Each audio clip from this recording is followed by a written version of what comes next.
கோயிலுக்குள்ள போறோங்க. ஏன் கோயிலுக்குள்ளார போய் கர்ப்ப கிரகத்து பக்கத்துல இருந்து சாமி கும்பிடுறாங்கன்ற ரகசியங்களை நம்ம முன்னோர்கள் அன்னைக்கே பதுக்கி வச்சிருக்காங்கய்யா.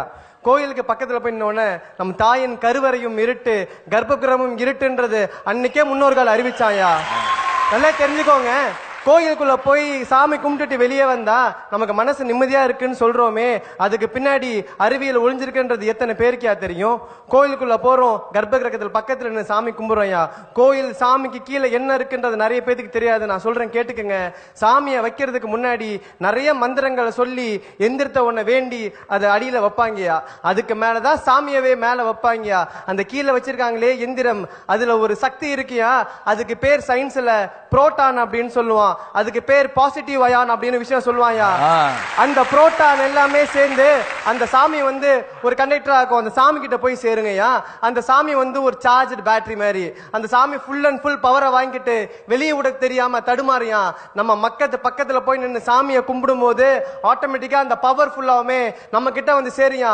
புரோட்டான் பாசிட்டிவ் எனர்ஜி பவர் நம்ம கிட்ட வந்து சேர்றதுனாலதான் நம்ம மக்கள் கோயிலை விட்டு வெளியே வரப்ப கோயில் நிம்மதியா இருக்குன்னு சொல்றோங்கய்யா. நல்லது. இன்னொன்னு ஞாபகம், எல்லா இடத்துலயும் கோயில்ல காற்று வெளியே போறதுக்கு ஜன்னல்லாம் இருக்கும், கர்ப்ப கிரகத்தில் இருக்காது. ஏன்னா அந்த ரேஸ், அந்த அவர் சொல்லக்கூடிய புரோட்டான்ஸ் என்னன்னா செதறிடக்கூடாது, நம்மளை நோக்கி வரணும். பல இடங்களில் சட்டை கழட்டிட்டு வான்னு சொல்றது கூட அதுக்கு தான், நேரடியா வந்து சேரட்டும் அப்படிங்கிறதுக்காக. இது எதுக்காக தெரியுங்களா? இதுவும் ஒரு வகையான விஞ்ஞானம்ங்கிறத அவர் சொல்றாரு. அவர் வந்து சயின்ஸ் படிச்சிருக்கிறதுனால நம்ம ஒத்துக்கலாம். இப்ப நான் தமிழ் வாத்தியார் சொன்ன இவங்களுக்கு வேற வேலை இல்லடா, பொங்கலை வாங்கிட்டு தூண்ல தடவிட்டு வருவாங்களா, அப்படி சொல்லக்கூடாது. ஐயா, அதே மாதிரி கருவறை பக்கத்துல சாமி கும்பிடுறதுனால நம்மளோட 5 புலன்களும் வேலை செய்யுன்றது எத்தனை பேருக்கு தெரியும் தெரியலையா. 5 புலன் என்னன்னு சொல்லிடுறத, பார்ப்பது, நுகர்வது, சுவைப்பது, கேட்பது, தொடுவதுயா. நல்லா யோசிச்சு பாருங்க. சாமி தீபாரதனையை காமிக்கும் போது பாக்குறோம், மணி அடிக்கும் போது கேட்கிறோம், மந்திரங்களை உச்சரிக்கிறோம், அங்க இருக்க வாசனை நுகர்றோம், 10 வந்து தொட்டு கும்பிடுறோம் இல்லைங்களாயா. 5 சென்ஸுமே அந்த இடத்துல ஆக்டிவேட் பண்ணுதுயா. அப்படியே கோயிலை விட்டு கொஞ்சம் வெளியே வாங்கயா. அந்த பக்கம் பாத்தீங்கன்னா அரச மரமோ வேப்ப மரமோ இருக்கும். அங்க நிறைய பெண்கள் கர்ப்பம் தரிக்காம சின்ன சின்ன தொட்டியை கட்டி வச்சுட்டு சுத்திக்கிட்டு இருப்பாங்க. நம்ம முன்னோர்கள் மூட பழக்கமா பண்ணலையா. அங்கேயும் அறிவிலையும் மருத்துவத்தை ஒளிச்சு வச்சிருக்காயா. அங்க மரத்தை சுத்தி வரப்ப நல்லா தெரிஞ்சுக்கோங்க, அரச மரத்திலையும் வேப்ப மரத்திலையும் தான் அடிக்குவேட் ஆக்சிஜன் இருக்குன்னு சொல்லியிருக்கான். சாதாரண ஆக்சிஜன் இருக்குன்னு சொல்லல.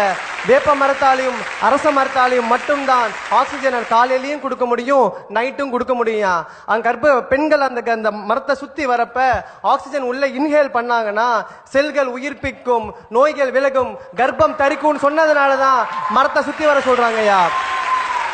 அப்படியே நம்ம வீட்டுக்கு வருவோம்யா. அப்படியே வீட்டுக்கு வந்த உடனே நம்மளோட தமிழனோட பண்பாடு கையெடுத்து கும்பிடுறது. இது எத்தனை நிறைய பேர் தெரியும். ஆனா கையெடுத்து கும்பிடுறான், பக்கத்து வீட்லயும் கும்பிடுறான், நானும் கும்பிடுறேன், அவனும் கும்பிடுறான், நானும் கும்பிடுறேன் சொன்ன ஒளிய கையெடுத்துக்கு கும்பிடுறதுக்கு பின்னாடி அறிவியலும் மருத்துவம் எத்தனை தெரியும் தெரியல. நான் சொல்றேன், கையெடுத்து கும்பிட்டோம்னா இந்த கையில நுனியில் இருக்கிறது அக்கு பிரஷர் பாயிண்ட்யா. இந்த கையில நுனிக்கு அக்கு பிரஷர் பாயிண்ட்.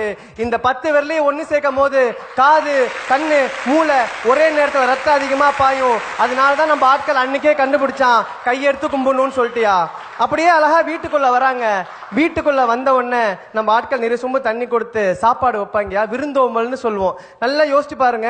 ஃபாரின்ல போனோம் அப்படின்னா வந்து விருந்தோம்பல் வந்துட்டு நின்றுட்டு சாப்பிடுவாங்க, படுத்துக்கிட்டு சாப்பிடுவாங்க, எப்படி வேணாலும் சாப்பிடுவாங்க.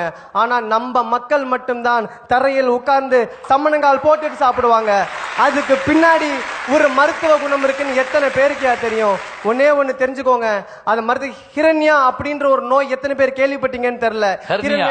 ஹிரண்யா அது பேர் குடல் இறக்கம் அப்படின்னு சொல்லுவாங்க. நம்ம ஆட்கள் நின்றுட்டு இருக்கப்ப தலையில இருந்து கால் கீழே வரைக்கும் ரத்தம் பாயா. நம்ம எப்ப சப்பன கால் போட்டு உட்கார்றோமோ தலையில இருந்து வயிறு வரைக்கும் அதிகமான ரத்தம் பாயும். எப்ப அதிகமான ரத்தம் வயிற்றுல பாயுதோ அப்ப டைஜஷன் ப்ராப்ளம் வராது, அதிகமான டைஜஷனை உண்டு பண்ணும். அப்ப சாப்பிட்றப்ப ஜீரணமாகுன்றத நம்ம ஆட்கள் அன்னைக்கே கண்டுபிடிச்சிருக்காங்கயா. அது தெரியும். நம்மளோட விரும்புதோம்பல்ல இன்னொரு அழகான பழக்கம் வாழை இலை சாப்பாடு. இப்பெல்லாம் பிளாஸ்டிக் பிளேட்டு, சில்வர் பிளேட்டுன்னு சொல்லி சாப்பிடுறோம். ஆனா வாழை இலை சாப்பாடு பழக்கத்தை போய் சொல்றேன் கேட்டுக்கோங்க. நிறைய பேருக்கு தெரியாத ஒரு நோய் பார்க்கின்சன் நோய் எத்தனை பேருக்கு தெரியும்? நடுக்குவாதம்னு சொல்லுவாங்க. அதை நடுக்குவாதம் அப்படி ஆடிக்கிட்டே இருக்கும். கடைசியில மைக் டைசன் கூட அந்த நோய் இருந்தது.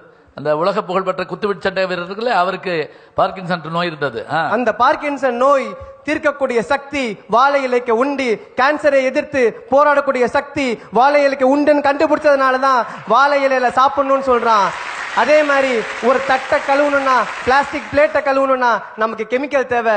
வாழை இலை கழுவுறதுக்கு எந்த கெமிக்கல் நம்ம ஆட்கள் யூஸ் பண்ணது இல்லையா? தண்ணியை தெளிச்சு கழுவி விட்டாவே வாழை இலை சுத்தமாவியா? இன்னொரு ரகசியம், வாழை இலை வாட்டர் ப்ரூஃபியா?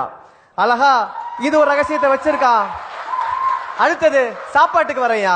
நம்ம உட்கார்ந்த உடனே இப்ப இருக்க மெடிசன், இப்ப இருக்க ஆட்கள் என்ன பண்றாங்க, இனிப்ப முதல்ல வச்சிடறாங்கயா. ஆனா அது ஒரு தவறான செயல். நம்ம முன்னோர்கள் கத்து கொடுத்தது முதல்ல காரத்தை சாப்பிடணும், அப்புறம் இனிப்ப சாப்பிடணும்யா. ஏன் காரத்தை சாப்பிடணும்னு சொல்ற கேளுங்க. காரம் ஸ்பைசி ஃபர்ஸ்ட் ஸ்வீட் நெக்ஸ்ட்னு சொல்லியிருக்கான். காரம் சாப்பிட்டோம்னா HCl தூண்டும். HClன்றது நம்ம ஜீரண சக்தியை கொண்ட, ஜீரண சக்தி அதிகப்படுத்தக்கூடிய ஒரு ஆசிடியா, ஹைட்ரோகுளோரிக் ஆசிட்னு சொல்லுவோம். அதை அதிகப்படுத்தும். சாப்பிடும் போது ஜீரணமாகும். ஸ்வீட் சாப்பிட்டோம்னா டைஜஷனை கம்மி பண்றக்கூடிய சக்தி அதுக்கு உண்டியா. அதனாலதான் காரம் முதல்ல ஸ்வீட் நெக்ஸ்ட்னு வச்சாயா. என்னதான் பழமை சுவடுகள் நிறைய விஷயங்கள் எங்களுக்கு கத்து கொடுத்தாலும் அந்த பழமை சுவடுகள் சொன்ன பழக்கத்தை இன்னமும் நாங்க வழக்கமா வச்சுக்கிறதுனால தான் சொல்றேன், பண்பாட்டின் விஷயமாக தெரிவது பழக்க வழக்கங்கள் தான் என்று.